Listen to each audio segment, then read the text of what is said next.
Backstage again at the 2025 Iowa City Jazz Festival as we get ready for Jocelyn Gould, who will be taking the stage here momentarily. Welcome. Thank you for having me. Yeah, it's good, great to have you here. I'm trying to think if we've ever had any Canadians before at this, at least headlining, but it's great to have you here. Oh, I understand you were just in Montreal last night for a kind of a special event. Tell us about it. Yeah, so last night there was a huge sold-out concert hall event to celebrate Oscar Peterson's centennial. Oh, wow. And of course, he grew up and lived in Montreal, was his hometown. So it was a huge hometown celebration. It would have been his 100th birthday this summer. Nice. It was incredible. John Clayton came in from LA for it, and it was just a party. We played a bunch of his tunes in a quartet in the first half, and in the second half we did John Clayton's arrangement of his Canadiana suite. Wow, so it was beautiful. Nice. Of course, Oscar Peterson, one of the great Canadian, Diana Krall, I guess, also there. Yeah. Those great bands that Rob McConnell had, all those back in the day. Yes.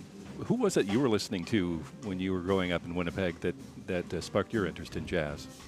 Oh, well, I actually didn't grow up as a kid listening to jazz music. I grew up listening to kind of the music of Central Canada is Joni Mitchell and Neil Young. Bob Dylan is from just a little south of us. Mm-hmm. So we're really folk and roots. And I started playing guitar just to sing and accompany myself playing those songs. From there, as a teenager, I got into blues. So was really checking out B.B. King and T-Bone Walker and all the really great blues masters. And then from there, someone showed me this record by Wes Montgomery called Smokin' at the Half Dome. And that was just the end for me. That was the beginning of the end. Wes Montgomery, yes. Yes. Fine. There hasn't been that many female jazz guitarists over the year. I think Emily Remler, of course. Yeah. The late, great Emily Remler, and Leanie Stern, Mimi Fox. Yes. Have you found any challenges being well, first of all, a female guitar player, but a female in jazz? I mean, obviously, over the years, there's been a scarcity. These days, there's been more and more. But is there a challenge of being a female in jazz? Yes. Well, there definitely are challenges, and the good news is that things have changed so much since I started studying in around 2010. So in just 15 short years, we've got more young women, more representation, and more diversity on every instrument. The guitar, for some reason, has been a little bit slower to, to come up with professionals from more diverse, with more diverse demographics. And so I think, just for me, it's about trying to open doors for the next crew, the next young people who want to play, and just make it inviting and welcoming for everybody. You got your came to Michigan State University for your master's, which has grown into just this incredible program with Michael Deese and you studied with Randy Napoleon up there. I did. What was that scene like up there? That's just all those names up there is just like blows my mind that they're all in this one place. It was amazing. So moving from Central Canada, from Winnipeg, to, first of all, being near Detroit, which has one of the heaviest jazz histories that there is. And then, getting to go to school. My first audition, my ensemble audition, I got to play with, what did we play? I'm trying to think of what we played. I can't remember, but I got to play with Rodney Whitaker, who's the head of the program, just duo, just us, and I had just never, played with a bass player on that caliber, and so being there, just being with all the great teachers, I think for me it was really a turning point. And you got to perform on their discs too, didn't you? Several of their CDs up there. Yes. I've recorded on 2 of Michael Deese's records, 1 of Randy's. I've recorded with Rodney. Rodney has recorded on my records too. So it's really still a family vibe, even though I graduated in 2018. It's still just like going home when I go back there. Spent a little while in maybe like a year or so in New York. Didn't stay there very long. I didn't stay very long. I loved it, and I thought I would be there forever. I won a professorship in Toronto a year after I had moved to New York. So I moved up to Toronto in just a year later to start teaching full-time. And that's Humber College, Humber yeah. College? How's that going? Yes. Well, are you still there? So here's the story. So I started in fall 2019 and was very fortunate through COVID-19 to have something to do with myself. And coming out of COVID-19 in 2022, 2023, my touring schedule was just picking up so much that I decided to set full-time teaching aside just for the time being, sure, so that I can tour. Yeah. Won a Juno Award for your 2020 release, a Jazz Album of the Year, Elegant. What was it? Elegant Traveler. Traveler, yes. Yeah. That's the equivalent of the Grammy Award for Canadians. It must have been a special thing for you. Did they have award ceremony and everything for that? Yeah, the whole thing, it was hugely special, especially that it was my first album. So to get recognized on that level for my first effort at making a record was just hugely encouraging, and there's really nothing quite like it that says you're doing great, you're on the right track, just keep doing what you're doing. Yeah. Yeah. Talk a little bit about the jazz scene in Canada. Of course, here we have New York, of course, the basic. Out in Los Angeles, it's a totally different thing, and New Orleans, of course, is another totally different thing. But you're in Toronto, which is one of the hotbeds of Canadian jazz, but there's a Montreal scene that's kind of a little more out there, I think, as far as the discs that I get. Yeah.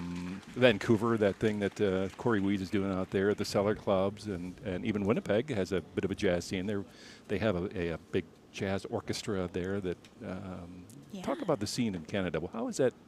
How are all those different, or are they all one? Or Yeah, so I since I went to school in the U.S. and lived in the U.S. when I was coming up, I've actually just kind of become more familiar and more involved in the Canadian jazz scene over the past several years. And it's, smaller, we're a smaller population, but it is awesome. And each city kind of has its own thing, as you were mentioning, maybe because the cities are so far apart from each other. And yeah, so each city's got its own thing. Corey over in Vancouver, it's super swinging. Montreal maybe is a little bit more experimental, but still super swinging. Yeah. Toronto, same thing. I think I got one from somebody from Nova Scotia a couple of weeks ago, too. I can't remember the name. They're on this new Caligram record label out of Chicago. Ooh. Nova Scotia. Well, I guess everywhere, I suppose, can have their own little jazz scene. Definitely. Yeah, absolutely. That's cool. Yeah. The fourth album, the new album, Portrait of Right Now, another Juno nomination. Yes. Talk a little bit about your new CD. So this fourth record, I did just quartet. It's the first time that I haven't had any horn player guests or any guests, so it was just the four of us. And I wanted to, make it as organic as possible.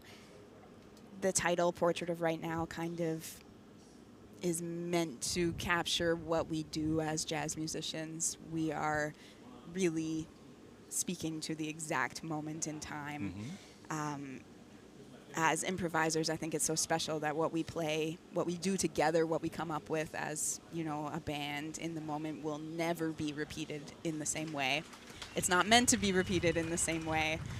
And so that was what I wanted to capture, which I feel is, in today's world of being online and everything so electronic and so digital, I just think it's so special that as acoustic players, for the most part, we go in, we play something, the sound waves float off into the ether, and that's it kind of forever. Yeah. So, I wanted it to be natural and organic and fun. I wanted it to be a banger, basically. There you go. Yeah. In fact, you got a Wes Montgomery tune on there. Was it Jingles that you? Yeah. Jingles. Yeah. I love that tune. So what's next? What do you? Obviously, you're doing some touring here and in Canada. You're kind of all over, huh? Yeah. Yes. I've been all over. I just spent 6 weeks in Europe in May April and May. And yeah, just kind of playing as much as I can. That's what's on my radar right now, is playing, traveling, seeing as much of the world as I can, playing with as many people as I can. I'm also about to record, or I'm halfway through. I've done one date. I have one more left of a solo record that I'll be putting out in the fall. Another challenge. Another challenge, yes. Do you do a lot of solo guitar work out there, or in concerts maybe, or? Yeah, I've been doing more solo concerts, and I just love the challenge. I love Joe Pass. I'm like a Joe Pass fanatic. Yeah. So I think just it's a whole other challenge when it's just you. How will you make that work? Yeah, certainly, certainly. One of my favorite bands is out of Canada. I don't know if you know Metalwood. Do you know the band Metalwood out of Toronto? No. They're not around anymore, but check them out. They're more of a fusion thing. So who are you playing with here today? Who's your band? Do you bring them along from Canada, or? I brought one person, my pianist from Canada. So we came down, well, not together. I came from Montreal. He came from Winnipeg. And then we're playing with local drummer, local bassist, Blake and Michael. Oh, okay. Oh, great. So, yeah, we just got together, had a rehearsal this afternoon. They're amazing. Oh, yeah. We're going to have a ball. Great, great. So are you based in Winnipeg then still, or are you in Toronto now? I'm currently in Winnipeg. Okay. Like a few days a year. Not home very often. Well, it's great to have you here, Jocelyn. I love your work, and the new CD is fantastic. Have they given out the Juno Award yet for this nomination yet, or? Those were in March. Oh, yes. okay. So Okay. didn't win, Not unfortunately. this time, but hey, when you win your first time out, it's tough sledding the rest of the way. So that is true. Keep up the great work, and it's a joy to have you here. And have a great set, and good luck in your career. Thank you so much. Thank you for having me. Jocelyn Gould here at the Jazz Festival this year.